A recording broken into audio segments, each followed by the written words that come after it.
عارف رومی کہتے ہیں کہ شیر نے کہا گیدڑ سے اور لومڑی سے کہ چلو شکار کرنے چلتے ہو۔ 3 جانور شکار کیے، خرگوش، گائے اور بکری۔ اس نے گدڑ سے یہ کہا کہ یہ ہم نے 3 شکار کر لیے ہیں شیر سے، اب یہ بتاؤ کہ تقسیم کیسے کریں گے، کھائیں گے کیسے؟ تو گدڑ کہنے لگا بادشاہ بڑی سادی سی بات ہے، یہ خرگوش لومڑی کھائے گی اور میں بکری کھاؤں گا، اور آپ چونکہ بڑے ہیں تو گائے آپ کھائیں گی۔ اس نے پنجہ مارا، گدڑ کو مار دیا، مر گیا۔ اب اس نے لومڑی سے کہا کہ تو تقسیم کر، یہ کیسے کھانا ہے؟ تو اس نے کہا بادشاہ سلامت، تقسیم کا مسئلہ ہی کوئی نہیں، یہ آپ خرگوش صبح ناشتے میں کھائیں اور بکرا آپ دوپہر کے کھانے میں تناول کریں گے، اور گائے رات کو اگر آپ کا شوق ہو۔ تو اس نے کہا لومڑی سے کہ یہ بڑی شاندار تقسیم ہے، کہاں سے سیکھی ہے؟ تو وہ لومڑی کہنے لگی یہ گیدڑ کی موت سے سیکھی، یہ بھی مرا ہے نا وہ، تو میں نے اس سے سیکھ لی۔ کسی سے سیکھ لی بھائی، کسی سے سیکھ لے، اتنے لوگ تھے، کیا بنا پھر؟ آپ یقین کریں نہیں، زوال آیا تو جو نعرے لگانے والے تھے وہ مخالفت کرنے لگ گئے۔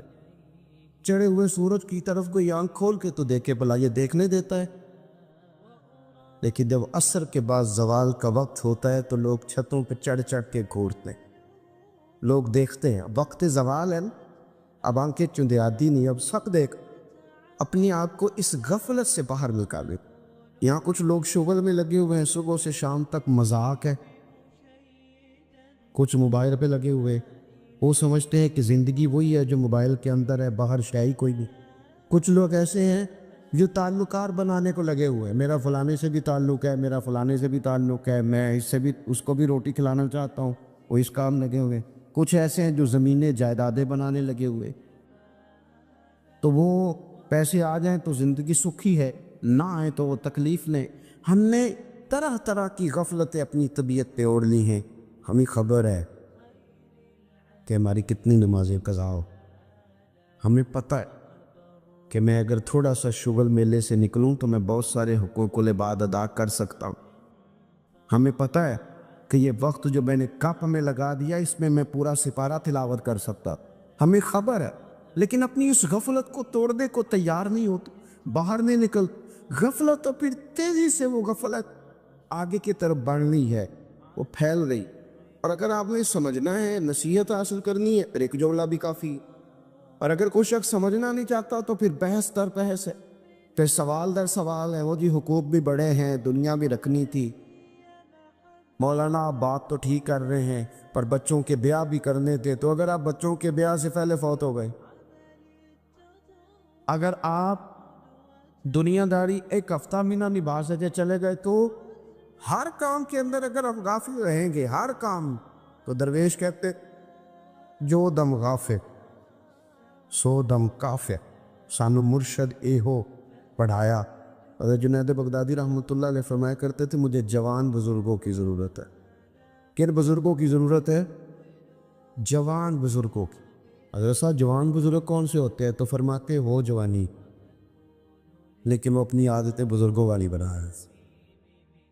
وہ یہ نہیں کہیں کہ ابھی تو پتہ نہیں بڑا ٹائم باقی ہے، وہ وقت پہ اپنے معاملات کو سمیٹ ہو، ان میں سنجیدگی آ رہا ہے۔ حضرت سیدنا عیسیٰ روح اللہ علیہ السلام گزر رہے تھے تو ایک آدمی بڑا پریشان تھا، اونٹ چلا رہا تھا۔ آپ اس کے قریب سے گزرے تو دیکھا بڑی آزمائش میں ہے۔ آپ نے فرمایا کیوں پریشان؟ اس نے کہا حضرت جی یہ ایک اونٹ ہے، بڑا ہی شرارتی ہے، بڑا دوسروں کو کاٹتا ہے، کھاتا ہے، پھکاتا ہے، اس کی وجہ سے سارا ریوڑ بکھر جاتا ہے، میں اس کو گھیرتا ہوں لیکن باز ہی نہیں آتا۔ حضرت عیسیٰ روح اللہ علی نبینا علیہ الصلوۃ والسلام اس کے قریب گئے اونٹ کے، اس کا کان اٹھایا اور کان کے اندر کوئی بات کی۔ آپ تشریف لے گئے، 6 ماہ کے بعد واپس آئے، اونٹ لاغر ہو گیا، کمزور ہو گئے، مشکل سے چلتا ہے، گھاس کم کھاتا ہے، کمزور ہو گیا۔ آپ واپس تشریف لائے تو اس شخص سے پوچھا اسے کیا ہوا؟ کہنے لگا ایک بزرگ گزرے تھے، نہ جانے اس کے کان میں کیا کہہ گئے، آپ نے فرمایا میں ہی ہوں، میں عیسیٰ ہوں اللہ کا پیغمبر۔ آپ کیا کہہ رہے اس کے کان میں؟ تو آپ فرمانے لگے کچھ بھی نہیں، میں نے تو صرف اتنا کہا تھا کہ تو بھی تو ایک دن ماری جائے گا، آخر تو موت ہی ہے نا، طے تو یہی ہے نا کہ تو نے مرنا ہے، جتنا مرضی بھاگ لے، جتنی مرضی شرارت کر لے، جتنا مرضی شغل بنا لے، آخر موت ہے، طے ہے کہ تو نے مرنا ہے، یعنی کہ یہی ہے تیرا۔ آپ نے یہ لفظ کہہ کے واپس نکلے تو وہ شخص آپ کا چہرہ دیکھنے لگا۔ اب نے فرمایا تجھے کیا ہوا؟ کہنے لگا حضور جانور سمجھ گئے، ہمیں بھی تو اب سمجھ جانے چاہتے، اب ہمیں بھی تو سمجھنا چاہیے نا، یہ سمجھ کیا ہے، ہمیں بھی تو سمجھنا چاہیے۔ آپ اگر غفلت سے باہر آئے دیں، اگر آپ سنجیدہ ہو جائیں، آپ کی گفتگو میں لب و لہجے کے اندر محسوس ہوگا کہ یہ شخص اس طرح کا نہیں ہے۔ ایک پالیسی ہوتی ہے پکی، ایک انسان زندگی میں منصوبہ بندی کرتا ہے جس میں دیر پا چلتا، ایک پالیسی ہوتی ہے ڈانگ ٹپاؤ، کہ آج کا دن گزارو کل، ہماری پالیسی ہے ڈانگ ٹپاؤ، ہم کا تو نہیں آج کا دن گزارو نا کسی طریقے سے، اور نہیں جی اللہ معاف کرنے والا ہے، میں نے کرا لیا دعا، پیر صاحب آئے تھے، اور میں آج کے رسول ہوں، پرسوں تو میں اگلے نعت کرائی ہے، 6 پورے نعت خواں 6 کے 6 مجھے کہہ گئے تھے تو آج کے رسول ہے، اور کئیوں نے تو جاؤں کے ٹکٹ بھی مجھے ہی دی ہے کہ تو پکا ہے باقی پکے ہو نہ ہو، تو اتنے سارے تو لوگ کہہ گئے ہیں تو باچی جاؤں گا کسی نہ کسی طریقے سے۔ تو یاد رکھنا رسول کائنات صلی اللہ تعالیٰ علیہ وسلم کی پیاری زوجہ سیدہ طیبہ طاہرہ ام المومنین سیدتنا عائشہ صدیقہ محدثہ ہے محدثہ، فرمایا کرتی سی دعا کرو اللہ حساب نہ پوچھے، دعا کرو مالک حساب نہ پوچھے، اماں جی دعا کراتی دعا کرو وہ حساب نہ پوچھے، اس نے حساب پوچھ لیا تو مشکل ہو جائے گا۔ مولا علی شیر خدا رضی اللہ تعالیٰ عنہ سے کسی نے کہا حضور جائز پیسے ہی کمال ہے، تو آپ فرمانے لگے میاں پیسے جائز ہوں، پیسہ حلال ہو تو حساب ہوتا ہے، اور حرام ہو تو عذاب ہوتا ہے، حلال ہو تو حساب ہے، حرام ہو تو عذاب ہے۔ تو فرمانے لگے نہ ہم عذاب کے لیے ہیں اللہ معاف کرے، اور نہ ہی ہم حساب دینا چاہتے، دونوں کام ہی نہیں کرتے، لہذا پیسہ ہی نہیں جمع کرتے، اس چکر میں ہی نہیں پڑتے، یہ کھاتا ہی نہیں ہمارا، اپنی غفلت سے باہر آئیں۔ حضرت سیدنا انس بن مالک رضی اللہ تعالیٰ عنہ فرماتے ہیں میں مسجد نبی شریف سے باہر نکلا، ایک صحابی اپنا مکان تعمیر کر رہے تھے، اور دیواریں جو تھیں ان کی وہ چھت کے قریب پہنچ گئی تھی، میں قریب سے گزرا تو انہوں نے سلام لی، وہ عصر کی نماز پڑھ کے جلدی آ گئے اور میں وہاں بیٹھ گیا، سلام لی تو مجھ سے فرمانے لگے کوئی نئی آیت تو نہیں نازل ہوئی؟ میں نے کہا ہاں ہوئی ہے نا۔ فرمانے لگے کون سی؟ میں نے کہا اللہ فرماتا ہے اقترب للناس حسابهم وهم فی غفلۃ معرضون، لوگوں کے حساب کا وقت قریب آ گیا، ابھی بھی غافل ہو کے پھیل ہوئے، اب ٹائم حساب دینے کا، اب بال کالے سفید ہو گئے، اب جوانی بڑھاپے میں بدل گئی، اب وقت حساب دینے کا آ گیا لیکن ابھی بھی غافل ہو کے پھر رہے ابھی تک۔ کہتے ہیں یہ آیت میں نے انہیں سنائی اور میں آگے گزر گیا، پیچھے سے کسی چیز کے گرنے کی آواز آئی، میں نے پلٹ کے دیکھا تو انہوں نے چھلانگ لگا دی تھی زمین۔ میں نے کہا کیا ہوا؟ کہنے لگے مسجد جا رہا ہوں۔ میں نے کہا مکان نہیں بنانا؟ فرمانے لگے ابھی تو تم نے آیت پڑھی ہے کہ حساب کا وقت قریب آ گیا، وقت حساب کا آ گیا اور میں ابھی مکان کے چکر میں پڑا رہا ہوں۔ ابھی امام غزالی نے روایت لکھی ہے، فرمایا قرب قیامت میں لوگ کچھ چیزوں سے پیار کریں گے اور کچھ کو بھول جائیں گے۔ حضور کون سی؟ فرمایا لوگ مکانوں سے پیار کریں گے قبروں کو بھول ہی جائیں گے، لوگ مال سے پیار کریں گے حساب کو بھول ہی جائیں گے، زندگی سے پیار کریں گے موت کو بھول ہی جائیں گے۔ اور تہجد کی نماز سے حضور کو اتنا پیار ہے کہ فرماتے ہیں میرا دل کرتا ہے امت پہ فرض قرار دے دوں، امت پہ فرض قرار دے دوں، لیکن یہاں تو عشق کی لوگوں کا رات کو 11 بجے کے بعد بیدار ہوتا ہے، وہ جو تتھیوں والے ہوتے ہیں نا نعت خواں کے گرد، ان کا عشق رات کو 11-12 بجے کے بعد بیدار ہوتا ہے، اور جیسے جیسے تہجد کا ٹائم آتا جاتا ہے ویسے ویسے عشق سمٹتا جاتا ہے سارا، اور نیڑے ہو جاتا ہے وہ فجر کے اولے تک۔ یہ کیا طریقہ ہو؟ کیا وہ چیز ہمیں محبوب نہیں جس کو نبی پاک نے فرمایا میرا دل کرتا ہے میں فرض قرار دے دی؟ تو کبھی کبھی وہ والی محفل بھی سجائیں جس میں کہا جائے گا کہ پہلے 8 رکعتیں تہجد کی پڑھی جائے گی.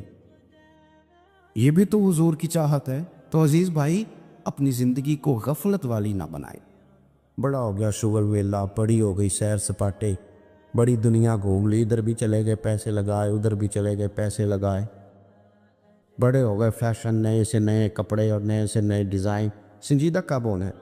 واپس کب آنا؟ سمجھدار کس دن ہونا؟ میں کئی دفعہ پہلے بھی کہہ چکا ہوں، میرے صوبے میں نا پنجاب میں سیانے ہونے کی عمر ہی کوئی نہ. چھوٹی عمر میں کہتے ہیں بال اینو پتہ نہیں ہے ابھی، جوان ہو جائے تو کہتے ہیں خون گرم ہے، انہوں کیویں سمجھائیے تھے. وڈیرا ہو جائے تو کہنے انہوں پتہ ہی نہیں لگے گا. سیانے ہونے کی تو عمر ہی کوئی نہیں. سمجھدار کب ہونا ہے؟ کس وقت آپ سمجھدار ہوں گے؟ آپ نے ہر عمر کے لیے تو کوئی کہاوت بنا لی. اپنے آپ کو سنجیدہ کریں اور اپنے آپ کو سلیٹیں. آپ یقین کریں بہت سارے چیزوں سے ہم خود بھی تنگ ہیں. کچھ عادتیں ہماری سمانے روح بنتی، ہمیں تکلیف دیتی، لیکن ہم فیصلہ یہ کرتے، ساری زندگی فیصلہ ہی نہیں کرتے کہ ہم نے کرنا کیا ہے. فیصلہ کریں، اپنی زندگی طے کریں. امام زین العابدین رضی اللہ تعالیٰ عنہ تو نماز پڑھ رہے تھے، گھر میں آگ لگ گئی، لوگ آگ بجھا رہے، پانی لے کے آ رہے، دوڑ دھوپ ہو رہی، امام صاحب نماز پڑھ گئے. تو نماز سے فارغ ہونے کے بعد آپ کی اہلیہ کہنے لگی کہ رب آپ کو بہتر صلہ عطا کرے. سارا محلہ سوئے ہوئے لوگ بھی اٹھ گئے تھے کہ آگ لگ گئی، اور آپ ہیں کہ نماز بھی لگے ہوئے تھے. تو امام صاحب فرمانے لگے دنیا کی آگ لگ گئی تھی، لوگ اس کو بجھانے کی فکر میں محو ہو گئے تھے، میں تو جہنم کی آگ بجھا رہا تھا. تو میں کیوں نہ محو ہوتا؟ میں بھی پورا محو تھا. ان حماق کے ساتھ مجھے سوز دے، مجھے ساز دے، اور نیم شب کا نیاز دے. دم سجدہ خود کو میں توڑ دوں، مجھے ایسا ذوق نماز دے. اپنی طبیعت کے اندر غفلت کا پردہ اتار دے.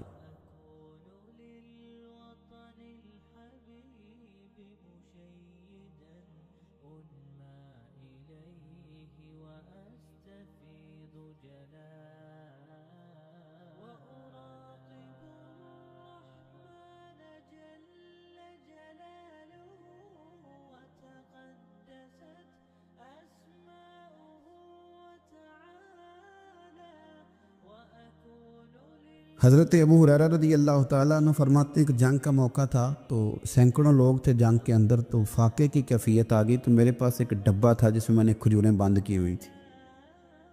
کہتے ہیں بہت سارے لوگوں نے کہا بھی کہ ذرا دکھاؤ کیا ہے، تو میں نے کوئی نہیں دکھایا.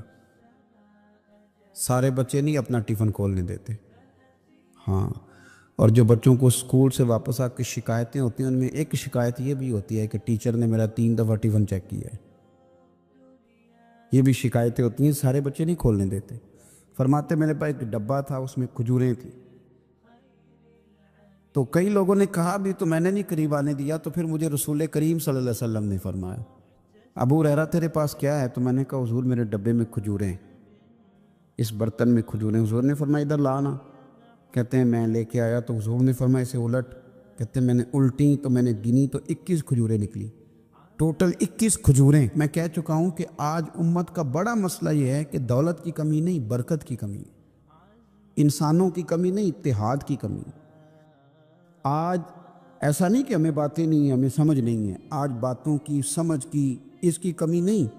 مسئلہ تو یہ ہے کہ عمل کا رستہ مفقود ہو گیا. کھجوریں کہتے ہیں 21 نکلی. تو حضور نے اس ڈبے پہ اپنا دست مبارک رکھا. حضور نے فرمایا بلا لشکر والوں کو کھجوریں کھلائیں. کہتے ہیں 10 لوگ آتے رہے، کھجوریں نکلتی رہی، لوگ کھاتے رہے. حضرت ابو ہریرہ فرماتے ہیں راج کے کھائیں صاحب نے، اور جب میں نے پلٹ کے دیکھا تو ابھی بھی کھجوریں باقی تھی. حضرت ابو ہریرہ رضی اللہ تعالیٰ عنہ فرماتے ہیں وہ 21 کھجوریں تھیں، اتنے سارے لوگ کھا گئے. تو میں ذرا پلٹ کے دیکھ رہا تھا کہ میرے ڈبے میں کیا رہ گیا، ٹفن میں کیا رہ گیا، پیچھے کیا بچا ہے.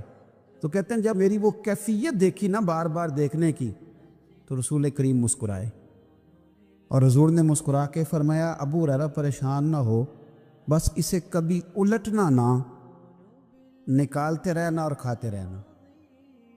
حضور نے دست مبارک لگایا، فرمایا الٹنا نہیں، نکالتے رہنا تو کھاتے رہنا. حضرت ابو ہریرہ کہتے ہیں حضور کا وصال ظاہری ہونے تک میں نکالتا رہا، کھاتا رہا، کھجوریں ختم نہیں ہوئی۔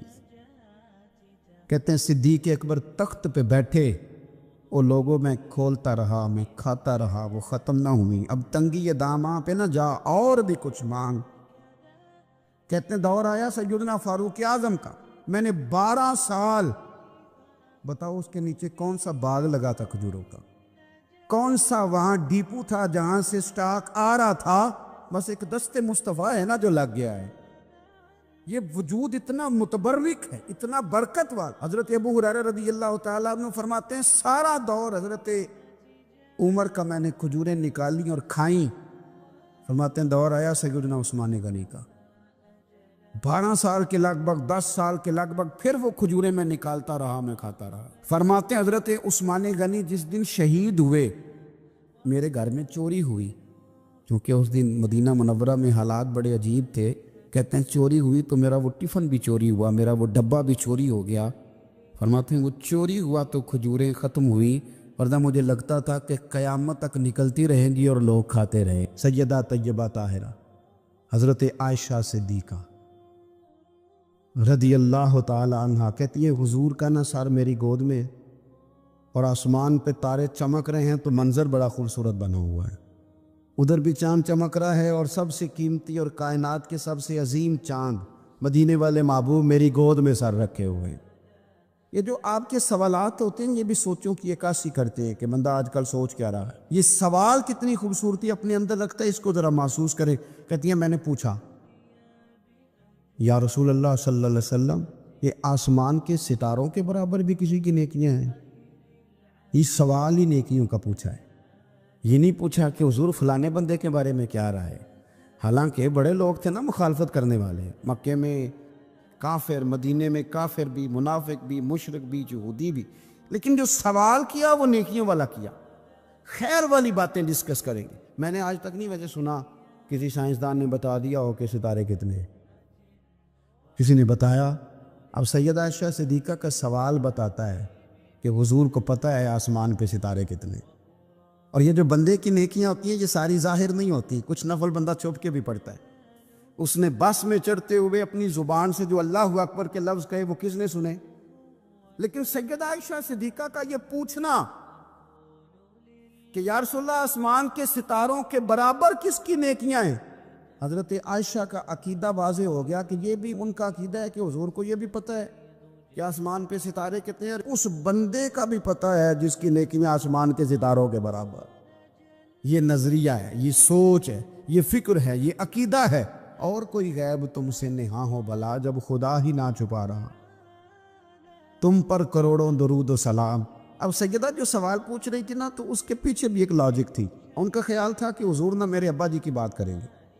پوچھتی ہیں یا رسول اللہ صلی اللہ علیہ وسلم آسمان کے تاروں کے برابر بھی کسی کی نیکیاں ہیں؟ تو کریم بھی تو بڑا جانتے ہیں نا، حضور کو بھی پتہ ہے نا عائشہ کن کے بارے میں پوچھنا چاہتی ہیں۔ حضور نے مسکرا کے فرمایا ہیں نا نیکیاں؟ تو حضرت عائشہ کہتی ہے میری طبیعت کھل گئی کہ ابھی ذکر ہوگا میرے والد کا اور بات بڑی دور جائے گی اور میں بڑی راضی ہوں گی۔ بیٹی کا تو دل کرتا ہے نا ایک بار کو تعریف کرے اس کے والد کی، تو کہتی ہے ایک دفعہ اور کرو، پھر کہو وہ کیا کہہ رہے تھے آپ، بچوں کو بھی بتاؤ۔ یہ ذوق ہوتا ہے نا، بیٹیاں وفادار بڑی ہوتی۔ حضرت عائشہ صدیقہ رضی اللہ تعالیٰ عنہ کہتی میں کھل گئی، یا رسول اللہ واقعی کسی کی نیکیاں آسمان کے ستاروں، کس کی؟ فوراً ان کا خیال تھا حضور سیدنا صدیق اکبر کا ذکر کریں گے، تو حضور مسکرائے، فرمایا عائشہ آسمان کے ستاروں کے برابر نیکیاں میرے عمر کی ہیں۔ عمر فاروق کی نیکیاں ہیں آسمان کے ستاروں کے برابر۔ اب وہ جو ذہن میں سوال چھپا ہوا تھا وہ زبان پہ آ گیا، جو پس منظر میں تھا وہ زبان فوراً بولی کہ یا رسول اللہ صلی اللہ علیہ وسلم اگر آسمان کے ستاروں کے برابر عمر کی نیکیاں تو ابو بکر صدیق کا کیا حال ہے؟ میرے والد کی بھی تو بات کرے نا۔ اب حضور مسکرائے، یعنی اس بات کو سمجھ گئے کہ عائشہ کہاں لانا چاہتی تھی، پتہ تو پہلے تھا۔ اب رسول کریم علیہ السلام نے فرمایا عائشہ آسمان کے ستاروں کے برابر نیکیاں ہیں میرے عمر کی، لیکن ابو بکر کی زندگی کی ایک نیکی عمر کی ساری نیکیوں سے بڑھ کر۔ ابو بکر کی تم کرو نہ ان کے 12 سالوں کی خلافت کا ذکر، کھل کے کرو۔ تم جناب عمر کے قوانین کی بات کرو تو کھل کے کرو۔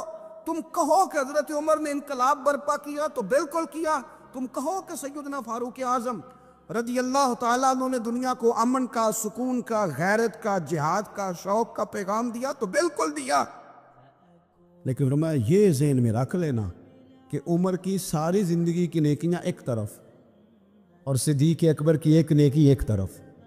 ایک نیکی وہ شارحین نے باتیں کی ہیں، وہ کہتے ہیں یہ جو حضور نے نیکی کی بات کی ہے تو یہ غار ثور والی نیکی ہے، غار ثور والی، وہ جو 3 دن اور 3 راتیں جناب صدیق اکبر کو موقع ملا نا بٹھا کے اپنے محبوب کو، اپنے حضرت عبداللہ ابن عمر رضی اللہ تعالیٰ عنہ بیمار ہو گئے، شدید علیل تھے، طبیعت مبارک میں کمزوری آ گئی، کچھ کھانے کو دل نہیں کرتا تھا، گھر والے بار بار کہتے کچھ کھا لیجئے کچھ کھا لیجئے، نہیں کھاتے تھے۔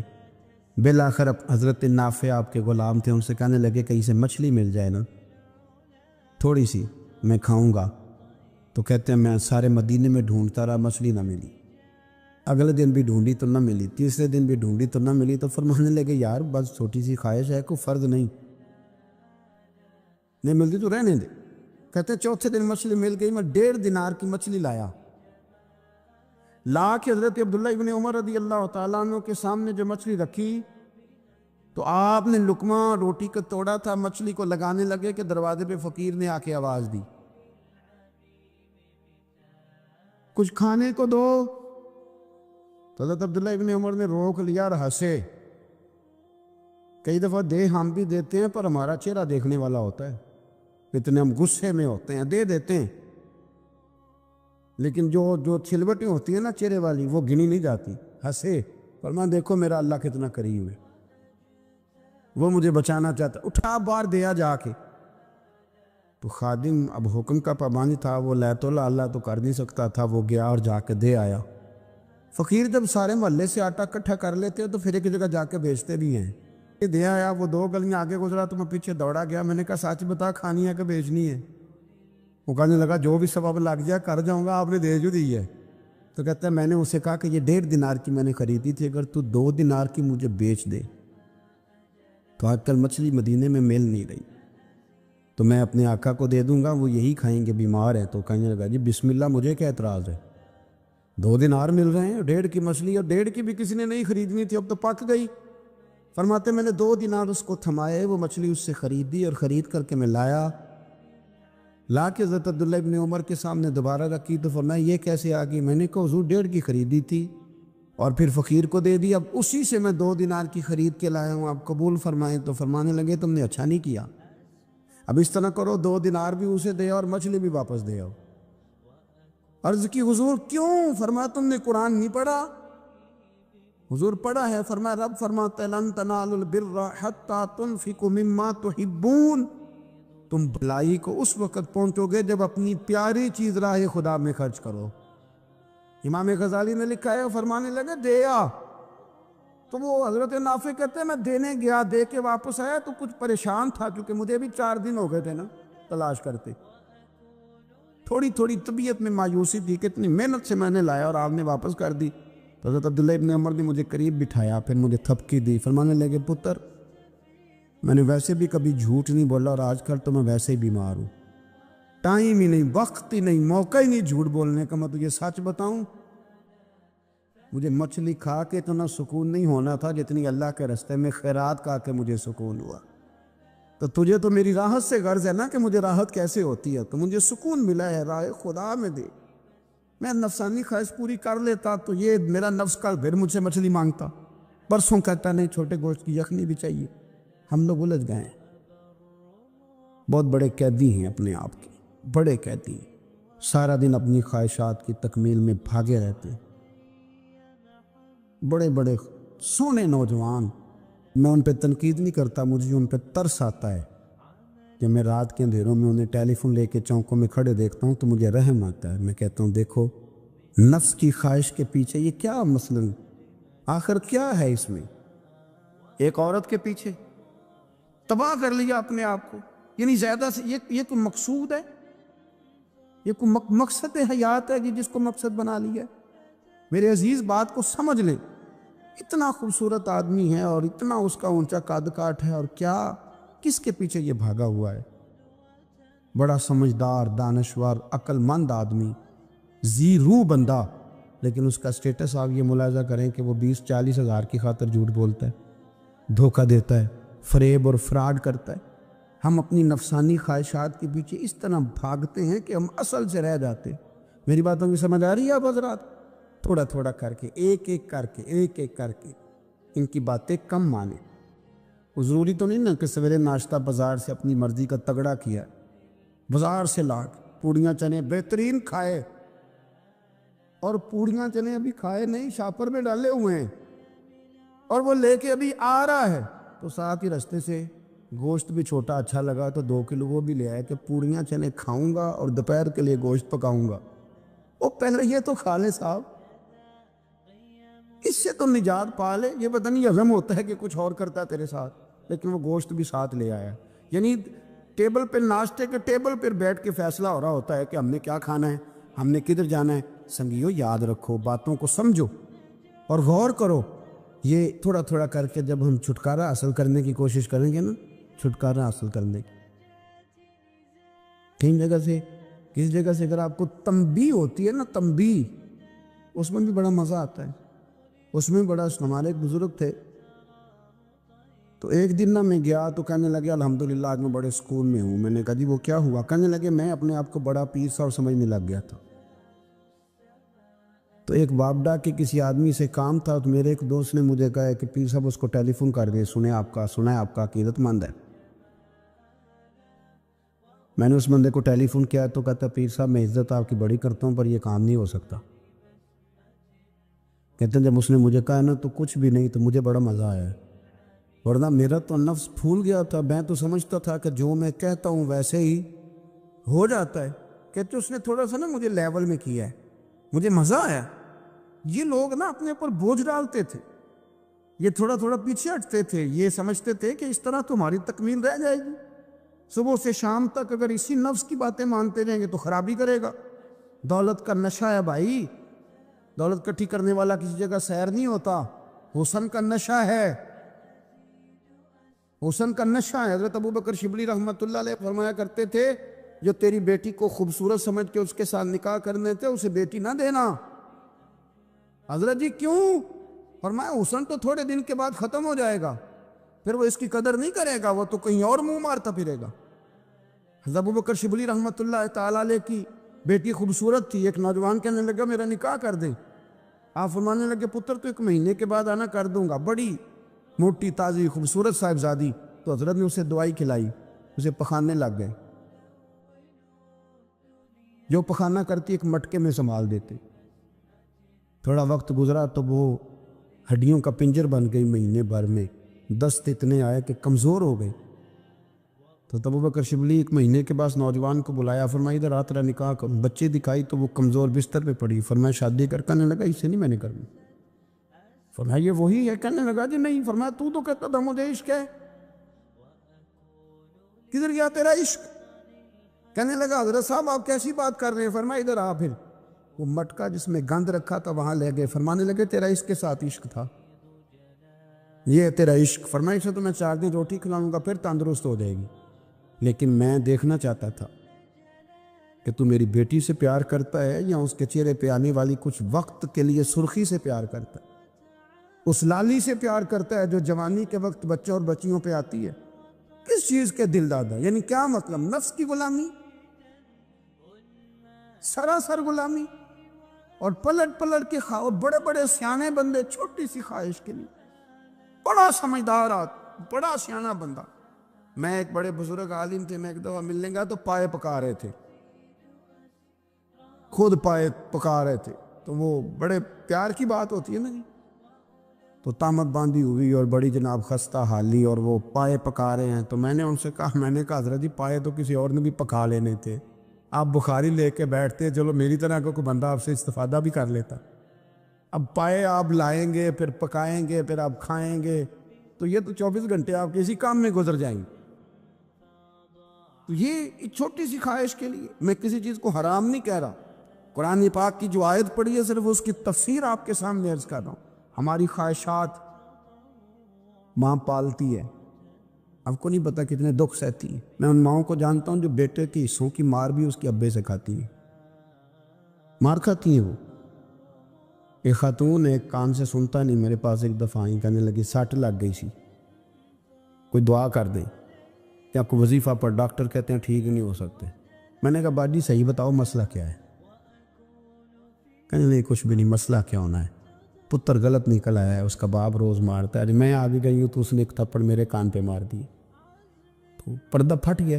مائیں مار کھاتی ہیں, لیکن وہ پتر جس کو بڑی محنت سے پالا ہے, وہ جوان ہوتا ہے تو اماں سے کہتا ہے تجھے چھوڑ دینا ہے, پر جس لڑکی سے میرا ٹیلی فون پہ رابطہ ہے اسے نہیں, میں نہیں چھوڑنا, وہ نہیں چھوڑ سکتی. ہر شے کچل جاتا ہے وہ. اماں کبھی لیٹ کے رات کو سوچتی ہے کہ یہ تو میری کل کمائی تھی, میں تو آج بھی اس کے حصے کے تھپڑ اپنی گالوں پہ برداشت کر رہی ہوں, تو یہ کدھر گیا.